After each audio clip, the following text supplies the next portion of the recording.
Welcome to the Committee for Oklahoma Prosperity podcast with Mike Mazie, CEO of Trinity Strategic Wealth, former state senator, and Oklahoma Secretary of Finance.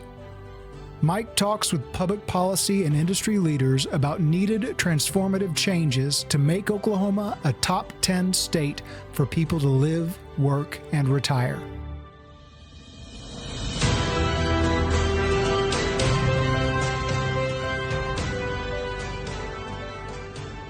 Hi, everyone. We're here today with our friend Treasurer Todd Russ. And once again, the Committee for Oklahoma Prosperity is happy to talk with an expert elected official who's working hard, because we know true reform-minded conservatives fix stuff and operate things in the best interests of our constituents. This is the time of year when we get some official numbers in terms of tax collection. So the Treasurer of Oklahoma is definitely the best guy to talk to. Todd Russ was formerly in the Oklahoma House of Representatives for 12 years, and he hails from Cordell, Oklahoma.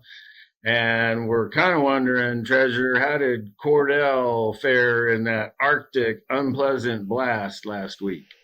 Well, thank you for that intro. I actually served 13 years. I ended up coming in on a special. I forgot about that. Turned me into the old guy pretty quick. But anyway, yeah, it was great serving in the legislature. And as far as, coming from Cordell, we're doing fantastic. We're 100 miles west of Oklahoma City and a little bit south, so we always need rain, but we got through the cold spell, and boy, it sure is nice to see the sunshine and warmer weather, and we're enjoying that. Mm-hmm.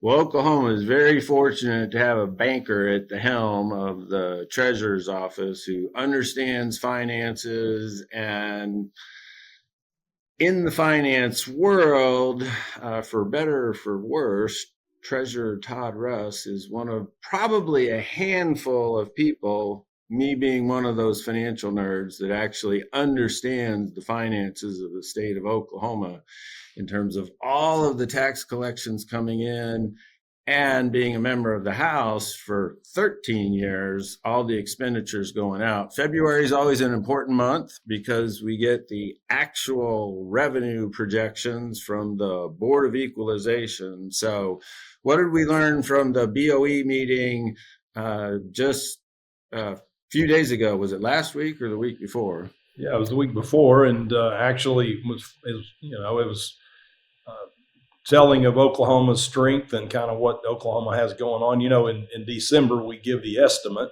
and I came out with some numbers kind of based on the previous year, and kind of looking at that. When the feds came out with their tightening strategy and made all those rate increases, you and I both know the whole purpose was to tighten up the economy, slow it down, cut the money supply down, slow mortgage lending and those kinds of things, housing and all of those things. And it did. It started coming down slowly, but probably faster than I expected, honestly, looking back in the 90s and going back to years I've seen inflation. When I was a kid, they were 18-19% mortgage loans out there, and everyone broke. But the feds were tightening up pretty good, started bringing the economy back down. Nationally, if you compare Oklahoma to those numbers, we actually hung in there pretty good. We stayed pretty strong.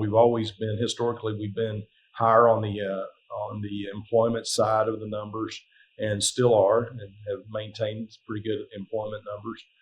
And we did draw back a little bit. I mean, that was what they were taking hacks at us to get us to slow down, and we felt that too.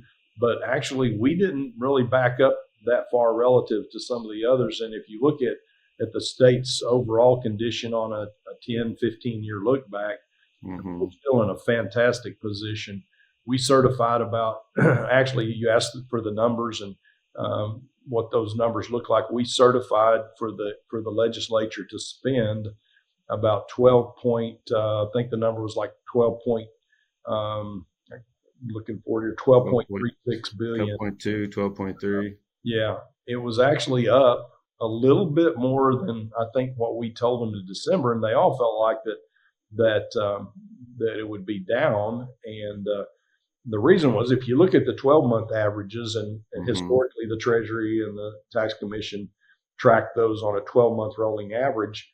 But when I came in, I started tracking the month-to-month number as well. And it's very dynamic and telling, as you know. The 12-month average is really, really slow. It doesn't show what's happened in the last 3 months. If you look at the last 3 months, matter of fact, the 12-month average was actually showing it down about 0.3%, something like that. The actual number for the last 3 months showed the trend coming up. So if you didn't look at that number, you'd think it's going down, but it's actually been coming up, and they actually certified real close to what they had estimated in December.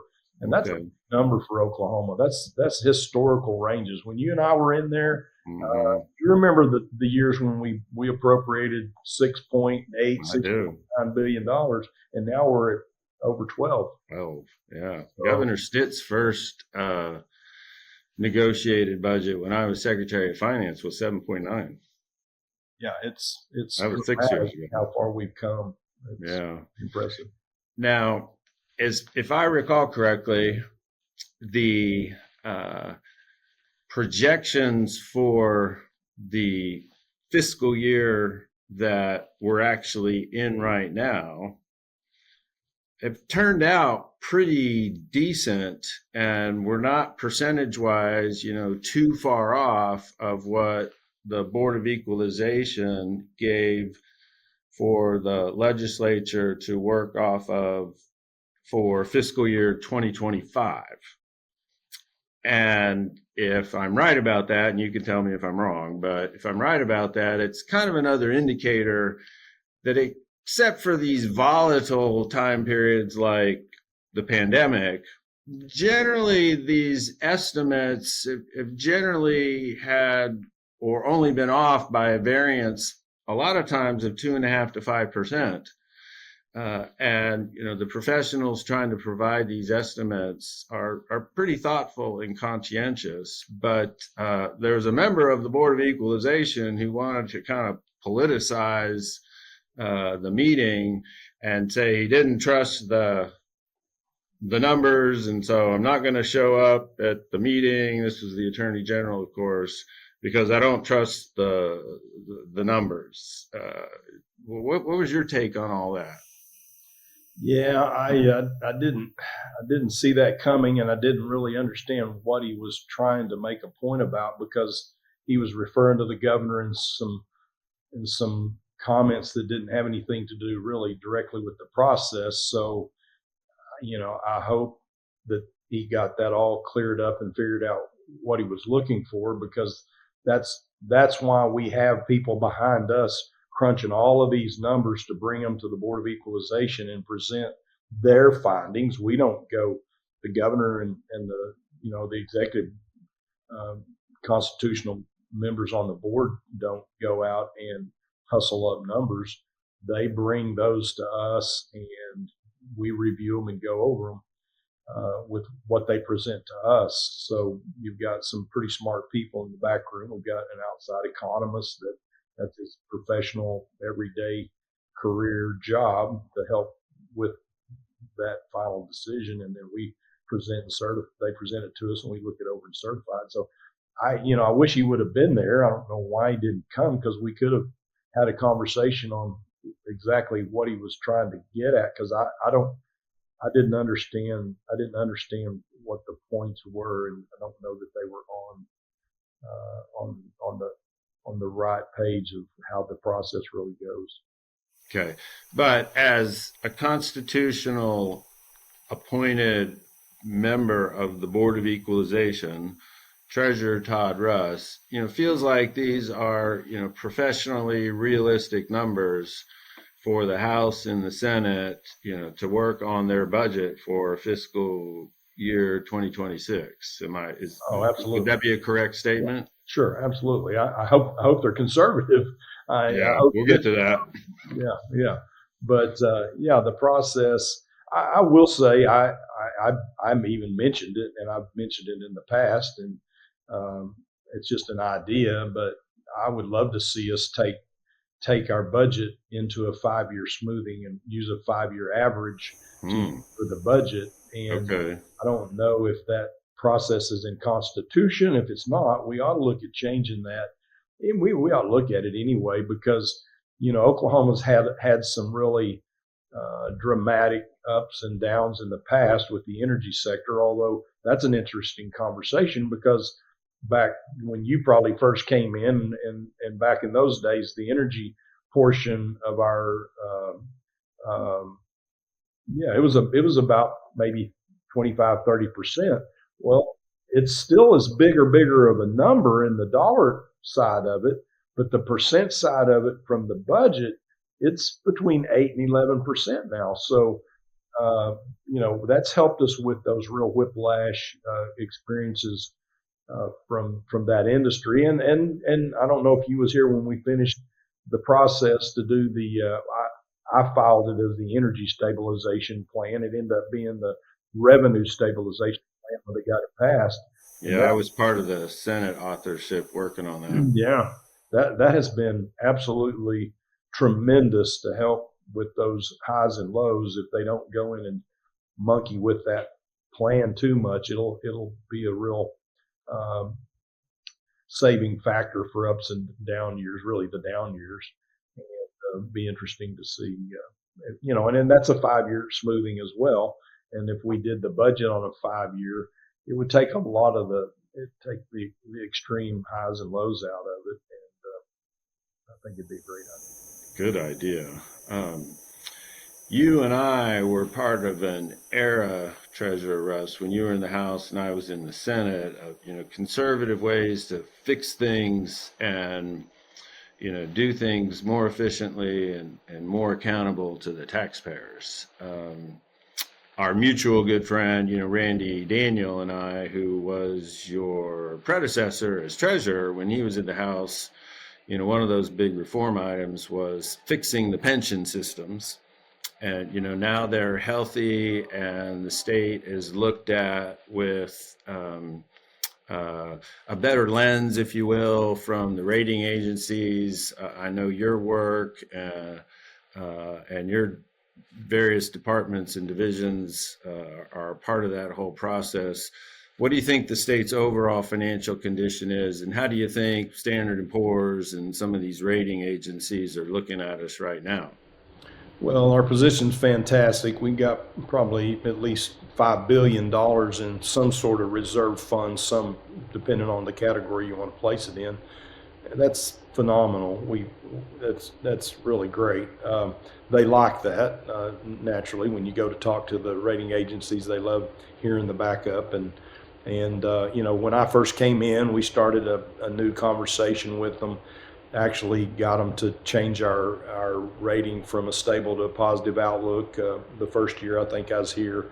And then late last year, we're in February, but late last year, we actually got Moody's to bump us up to a AA+. So we've just got one more, the highest. One more to go. Yeah, and there's not. I mean, if you look on our way.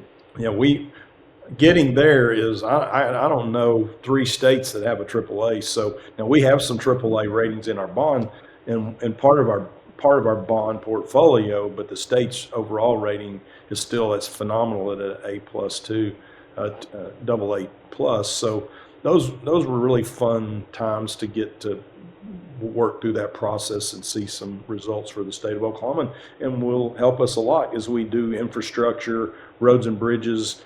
Saves a lot of money when you have a higher credit rating, just like it does for an individual consumer. That's right. And it takes a lot of money to do infrastructure. So we bond, those are some of the things that make sense to do bonds for, tax exempt bonds actually. And having those high ratings saves lots of money on lots of bonding opportunities. So that's been a good deal. The Oklahoma overall, I just can't brag on Oklahoma's economy and the people in the industry that we have, because when the Fed was hammering us trying to get our economies to slow down, and I don't blame them, they were doing their job, but Oklahoma stayed in the front of the pack And of course, the governor didn't shut us down during COVID and kept us with some momentum. So we busted out of the pack pretty early and stayed ahead. And our economy has really grown. I mean, just the numbers you and I shared about when we were here compared to now, and how well we've diversified the industry across Oklahoma. Man, I can't imagine when I was looking at a $6.9 billion appropriations year and thinking someday we'll be doing 12 and 13. Just absolutely remarkable. So yeah, I can't say enough about Oklahoma's economy right now. Good. Great news. Speaking of being, fiscally cautious or fiscally conservative, there's a lot of talk about tax cuts and various ideas floating around. The governor's proposed a 0.5% cut. When you and I were there were some warnings from some financial guys like us. Hey, if you cut taxes and raise spending and you give away lots of corporate, welfare, when the rough cycle does come, you're going to be left holding the bag. And sure enough, state government was left holding the bag for a while because we had these, $500 billion shortfalls. So, now it's a good season, got extra money, got some reserves. What do you think is going to percolate in the Capitol in terms of tax cuts? And, will they actually try the hard work of tax reform? So sure, lower the rates, but clean up some stuff so you broaden the base of taxpayers and can keep dealing with core services. What's your sort of assessment of what's being talked about at the Capitol? Yeah, that is a long conversation, and you'd have to go back to when we went through those downturns, what caused that, what were some of the mechanisms we had in place that or didn't have in place that we have that we have in place today. We have a lot of things in place for safety, safety nets for Oklahoma that weren't there. I mentioned the energy stabilization. We have 2 or 3 of those. The rainy day fund has a pile of hundreds of millions of dollars in it. So we have a lot of things that are there for a safety net. And, I try not to be too political as the treasurer. I just try to do my job and not get in the arena of politics. But you're the one who understands how the money works. I said I try. Try not to get in that arena any more than I have to. But, coming from the past, I went through the hardest we've gone. I know you did, because I was there too. But if you are seeing the incremental increases in revenue that we're seeing, and we have the surpluses, I really think the governor does a great job of explaining the business side of how you cut income tax. And I'm not a zero tax guy. I think that you can't run government. I say that because libertarians are basically zero tax people. You can't run government without some tax. But I think fair tax is my goal, and I think income tax is the last thing that I want to tax somebody over. And we may never get completely away from income tax, but we do need to be able to compete in our region, and we're higher than several people in our region. And you say, well, then how are you going to reconcile the budget, though? How can you cut the budget if you cut income tax? Well, right now, I don't think we're going to have to cut the budget.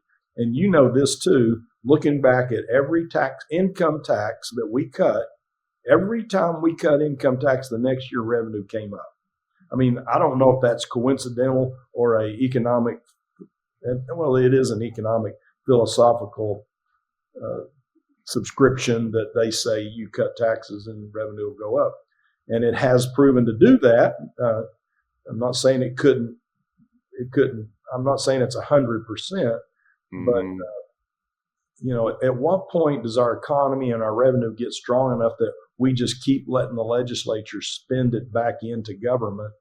And because that's where it's going back into government. Fortunately, the revenues that we've had, the appropriations chairman didn't put all of that into ongoing agency and government programs and stuff that were ongoing obligations. A lot of that surplus above the 8.2 something that's the certified revenue went into one times. So the core services are funded at a number in the little above $8 billion. Mm-hmm. We'd have to take a catastrophic downfall to get into our core service cuts. So I don't see that happen. Hopefully never in you and I's lifetime at least, but unless somebody really screws something up bad. So if you're ever going to cut income tax, I don't know of a better time than right now, especially if you put some mechanisms in there that cautiously step it down and manage it as you go. But the key is to grow our economy. I mean, in you'll hear it at the national level soon. Any economist, any financial planner person is going to tell you, for us to make this work, we have to keep growing our economy. And we've done a phenomenal job. We got the wind to our backs. If we can keep on doing that, we can nip down some of these non-competitive areas that we're taxing on and have more people and more industry come into Oklahoma. And quite frankly, the working class is going to spend more of their money because they get to keep more of it to spend. So that's what actually pays the bills. That's right.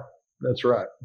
Now, the legislature appropriately gave your office, Treasurer Todd Russ, in your role, the responsibility to also kind of take a look at how our pension plans were operating and dealing with, some woke radical left interests from, my Wall Street world that was trying to, push energy, oil and gas companies to the sideline or curtail investment into oil and gas as a part of this bizarre effort called ESG, environmental social governance, criteria. And you personally put a lot of time and a lot of effort into making sure there was some accountability for some of these national firms that, if you're going to pound the table against oil and gas and energy, which is, the lifeblood of our economy in the United States. And, and Oklahoma is one of the top 10 producers in, oil and gas. Then we really don't want you, in our pension plans. And that's had some ups and downs and even some legal battles, and you were appropriately defending the state in terms of some legal challenges against that. And then once again, it's kind of hard to understand. The Attorney General's office sort of swooped in and said, we got to be in charge of this now. What's the latest of all that? I'm not even sure what the latest is myself, and I try to track everything pretty well. And what's your confidence level that we'll be able to keep pushing back against the woke world that doesn't like oil and gas? Yeah. Well, unfortunately, there's an ongoing lawsuit, and the AG's carrying that now, and so I can't get into a lot of the deep minutia. But the legislature came out with a bill, like you said, that said the treasurer will kind of scout these guys out, and if they're bad actors, put them on a restricted list. And the first one on my list was BlackRock, and some of these the big five that you can hear nationally. They're almost household names now, and but they're not multi-trillion-dollar money managers for nothing, and they're not going to take it lying down.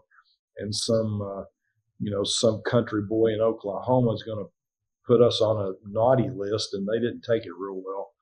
And they come in, with their lobbyists and people, and they put on a pretty good show, and they kind of got their pound of flesh out of us or out of me. But we didn't quit. We definitely have still continued to carry our message. Look, we're not trying to get on the opposite side of their woke out ideologies and try to out promote our side of it over their side of it. We're saying, no, that doesn't belong in the financial arena of fiduciary decision making for a portfolio. Right. I'm not bringing it up. You don't bring it up. And unfortunately, the judge said, well, Treasurer, if you're getting into this conversation, you're bringing it up, you got to quit doing that. And I'm thinking, I don't want to have the conversation. I'd like for both of us not to have this conversation, make them quit. And I don't think she could see really what was going on behind the curtains with them, and pretty much sidelined the bill and said that she was going to strike down the law, and it's on appeal.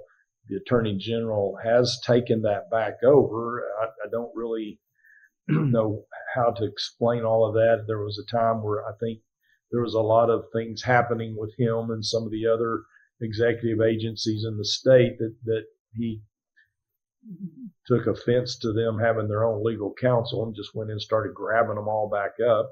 Since then, a judge has ruled that he court has said, no, you can't do that anymore. Do that.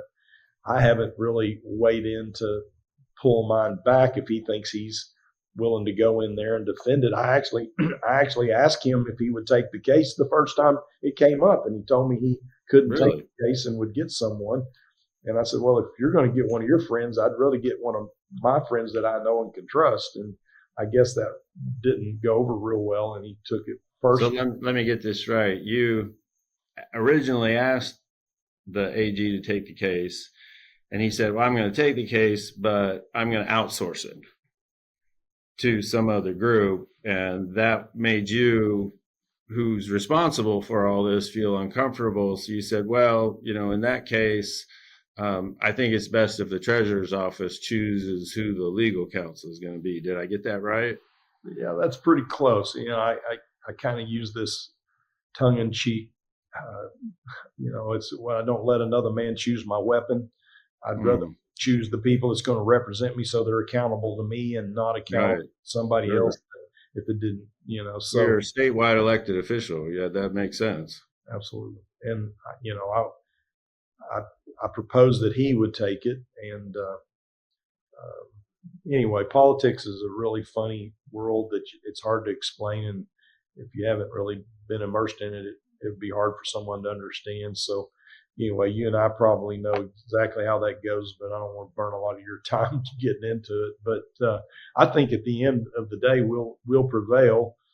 We may not prevail in Oklahoma, but nationally, we're I guess you'd say we're whooping them all over the ring because they're on the ropes. They're dropping out of these alliances right and left. Even Larry Fink and BlackRock walked out of the climate accords. Is that right? Yeah, they walked out of one or two, but there's 5 of them, and they're still pandering to the ones that are left, so they can try to keep one foot on both sides of the fence, you might say. And when you go in and look and call them out on it, they don't have good answers, and that's kind of interesting. That we'll just kind of have to finish the process and hold them accountable. There you go. Well, you're doing great, important work for the people of Oklahoma, and we're all lucky to have you in the office. Our friends with the Committee for Oklahoma Prosperity can gain a lot of insight by listening to this session. So we'll look forward to some great feedback. Thanks so much for spending some time with us today, everyone. We hope you have a happy and blessed day.